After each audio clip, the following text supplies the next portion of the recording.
para pagar la deuda. Esto es lo que dice, más allá de el drama social que además genera su política económica. Vamos a hablar con un economista. Después les cuento algunas cosas que estoy viendo en la calle que son no preocupantes, recontra preocupantes. Pero bueno, vamos a hablar con Nicolás de Bosquín, que es economista, politólogo y doctor en ciencias sociales, es investigador del CONICET. Hizo un largo hilo en Twitter sobre este tema, así que vamos a consultarlos. Nicolás, Pablo Dugan te saluda, bienvenido, buenas tardes. ¿Qué tal, Pablo? ¿Cómo estás? Gracias por el llamado. Bien, siempre te leo y me interesa que nos cuentes un poquito, porque hay dos partes, ¿no? La parte de la interna política, si querés la dejamos un poquito por ahí, a mí no me interesa tanto, me interesa mucho más esta parte, ¿no? ¿Cómo la viste? Sí, no, a ver, la interna política es divertida, digo, es marketinera, llama, los chicaneos son divertidos, creo que es signo de estos tiempos, digamos, que la política se dirima así. En su momento, Alberdi y Sarmiento para discutir se escribían libros. Bueno, ahora salen tweets con chicanas y memes, es otro tiempo, pero bueno. Es un poquito más. Eso estamos. Un poquito menos complicado, pero bueno. Yo lo que quise profundizar ahí fue otra parte del documento de Cristina, no la parte de Unión Monetaria, que hay muchos colegas hablando al respecto, sobre lo que has hablado mucho. Podemos discutirlo si quiere, qué parte para mí es correcto lo que dice Cristina, qué parte no es correcto, qué parte, y sobre todo cómo analiza el gobierno de Milei. A mí lo que más me interesó fue otra parte, que es al final del documento, porque Cristina sube la imagen de la primera página y el link al resto. Entonces, no sé, casi toda la gente lee solamente la primera página, pero el documento tiene es corrido, son 7, 8 páginas. Al final aparecen, aparte de, hay dos secciones en las que habla de críticas de qué es lo que el peronismo hizo mal.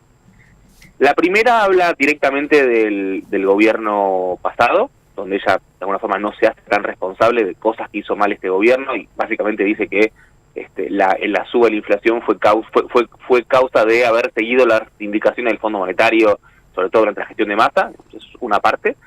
A mí tampoco me interesa tanto esa parte, que es más la interna del peronismo.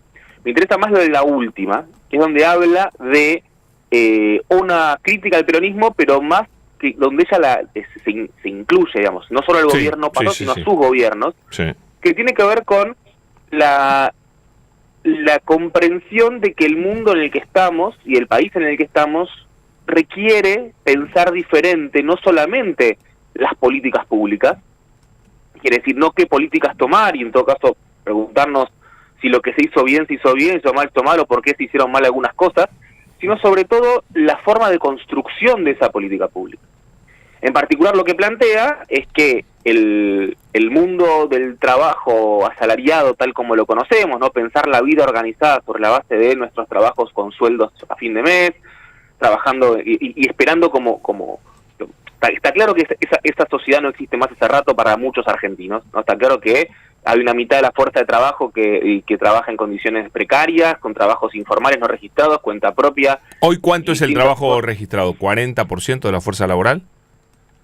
No, es un poco más, pero digo, no tengo el número exacto. Lo que pasa es que al interior del empleo registrado, primero que tenés mucho monotributista, que sería un trabajo registrado encubierto, con precariedad. Porque vos, en principio, si vos sos monotributista con un solo cliente, ese cliente no es tu cliente, es tu jefe. No, más bien. Vos tenés... Hay distintas formas de calcular esto, y sobre todo, ¿qué considerás el no registrado? ¿Solo lo considerás a la persona que tiene efectivamente una relación asalariada, pero donde no se le hacen los aportes y no tiene contrato? ¿O también incluís dentro del trabajo precario, por ejemplo, a aquellas personas que trabajan trabajan con determinado nivel de registro, pero en unidades productivas pequeñas? Digamos, hay diferentes criterios para dar esta discusión. En principio, lo que se entiende es que el empleo no registrado en Argentina nunca pudo romper el piso del 30% de la mano de obra asalariada, empleada. Quiere decir, nunca se rompió el piso después del 2001 en adelante del 30% de empleo no registrado, salvo en un único trimestre, que es muy gracioso, en realidad gracioso, que es el segundo trimestre de 2020, que es en la pandemia, pero justamente ahí bajó al 20%, pero básicamente porque gran parte del empleo precario se destruyó.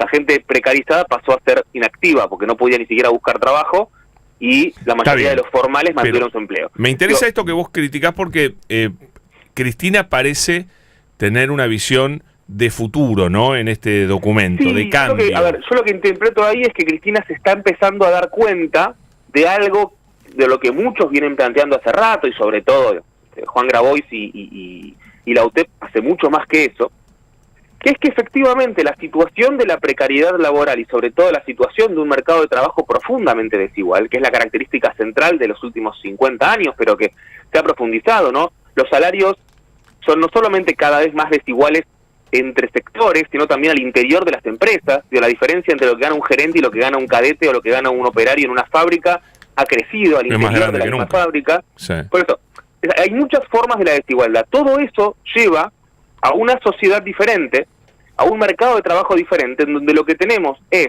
mucho más trabajo precario, mucha más gente que se gana la vida y que se inventa su trabajo, mucha menos capacidad de los sindicatos para efectivamente movilizar y organizar esa vida de mucha gente.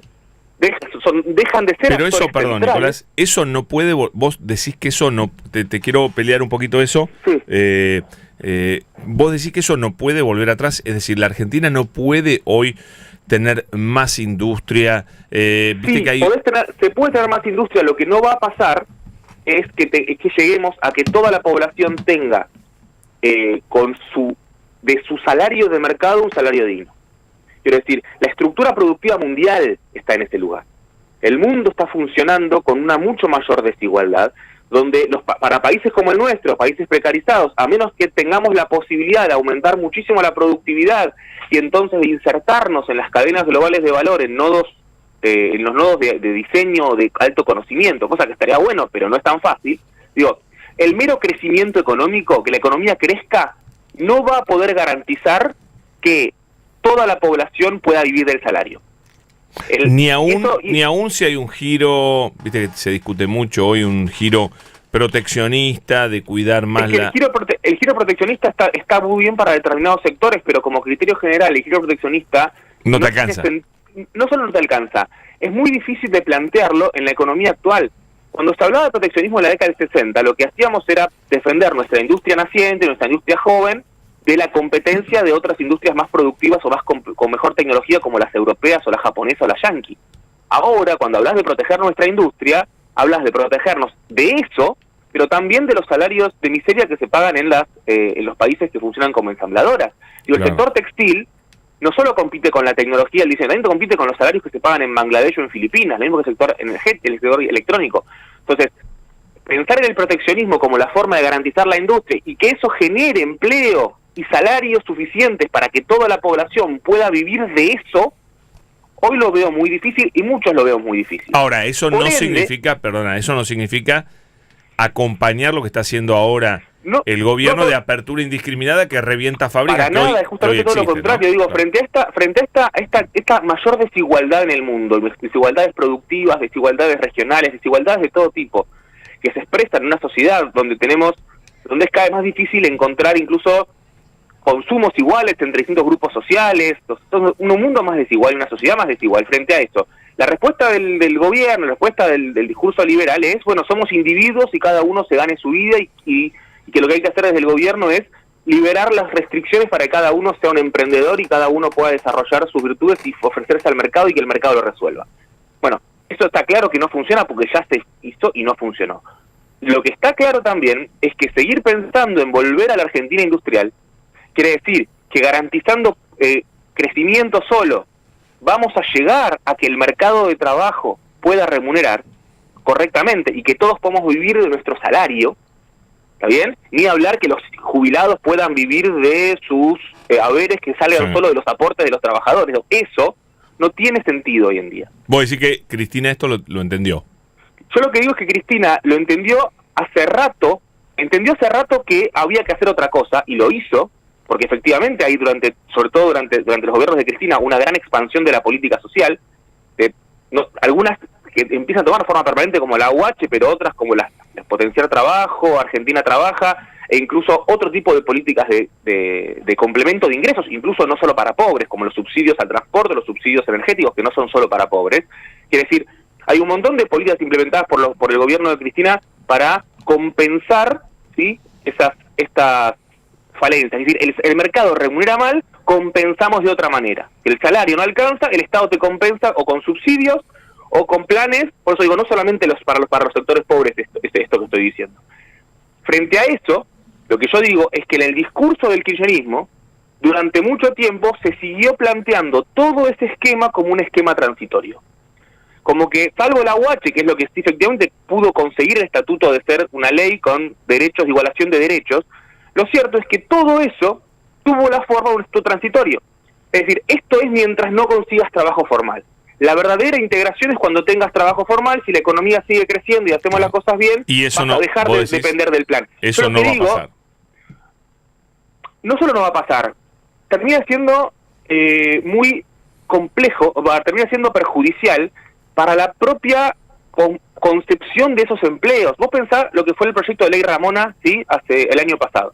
Era el proyecto que ahorita nunca se trató de que haya un salario del Estado para las cocineras de comedores populares. Son 70.000 mujeres, ¿sí?, que para que tengan un salario que les permita trabajar de lo que hacen, que es de darle de comer a los pibes.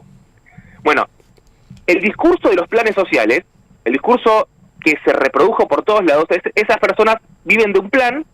La idea es que tengan un plan hasta tener trabajo. Y dicen, no, pará, estas mujeres tienen trabajo. Y nosotros tienen un trabajo importantísimo, fundamental. Entonces, lo que tenemos que hacer, ¿qué es? Que esas personas consigan su trabajo en el mercado, capacitarlas para que hagan otra cosa, o reivindicar la tarea que hacen, ¿sí?, garantizarla y entender que lo que hay que hacer es que ese trabajo que hacen lo puedan hacer en condiciones dignas, pero que es socialmente útil y necesario que hagan ese trabajo. Entonces, lo que tenemos que pensar es cómo hacer para que, sin quedarnos en una lógica de reivindicación o de exaltación de la pobreza, en un sentido de reivindicar los trabajos precarios, ¿sí?, pensar de qué manera reformular la forma de intervención del Estado en el mercado, no solo para compensar aquellas situaciones de desempleo o aquellas situaciones de precariedad laboral, sino sobre todo tratar de pensar cómo hacer para corregir al mercado que remunera muy mal. El problema que tenemos hoy en Argentina es un problema de salarios bajos, porque el mercado es un pésimo asignador de recursos. Está clarísimo, entonces, está clarísimo. Me parece que, y para cerrar un poco en esto,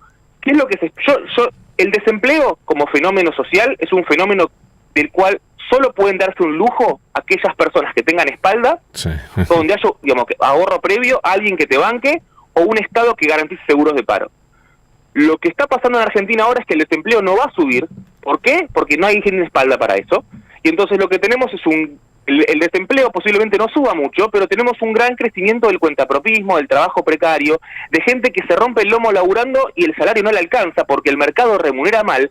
Y frente a eso, lo que hay que hacer no es seguir pensando en políticas transitorias y que la economía crezca para que en algún momento esa gente consiga un trabajo que remunere bien, sino intervenir de otra forma para garantizar que tareas socialmente útiles puedan realizarse bajo buenas condiciones, bajo mejores condiciones, y que la gente pueda vivir del trabajo que hace o se puedan mejorar esas condiciones de trabajo, porque efectivamente a los que hablan de a los que se suele tratar de planeros son gente que trabaja mucho más que vos, mucho más que yo, mucho más que muchos de los que tenemos o sea que registrados. Vamos y a me ver parece ahora que ese es el debate que Cristina de alguna forma está empezando a abrir con este documento. ¿Y el plan de Milei cuánto ves de reconocimiento de esto que vos planteás?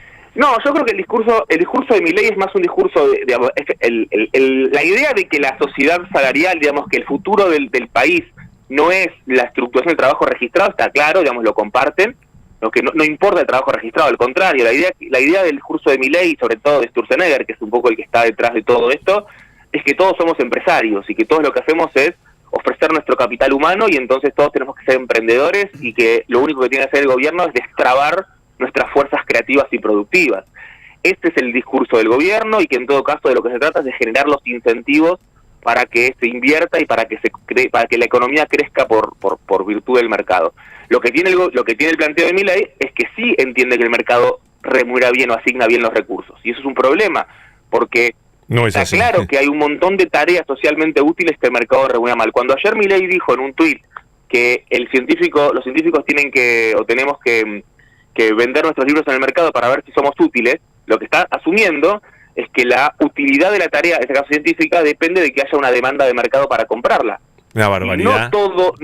Es una barbaridad todo, pero aparte, no todo lo que es socialmente útil, claro. Si algo sea socialmente útil no quiere decir que tenga precio en el mercado, que el mercado esté dispuesto a pagar por eso. Hay muchas cosas que son útiles para la vida social y no por eso son cosas que alguien está dispuesto a pagar en el mercado. Entonces, el problema de la mirada de Milei, cierro con esto, es que va completamente, si bien reconoce la caída del salario salarial y que no importa defender los derechos laborales, el punto cuál es, que entiende que somos individuos aislados y que el mercado es un buen asignador. Y lo que hay que plantear claramente es que el mercado no es un mal asignador, es pésimo asignador. Entonces el Estado lo que tiene que hacer es regular la forma en la que regular de una forma novedosa la forma en que las relaciones sociales, para que efectivamente las tareas que socialmente son útiles y se realizan cotidianamente puedan estar bien remuneradas y podamos tener mejores salarios. El problema que tenemos más grave en Argentina hoy en día son los bajos salarios.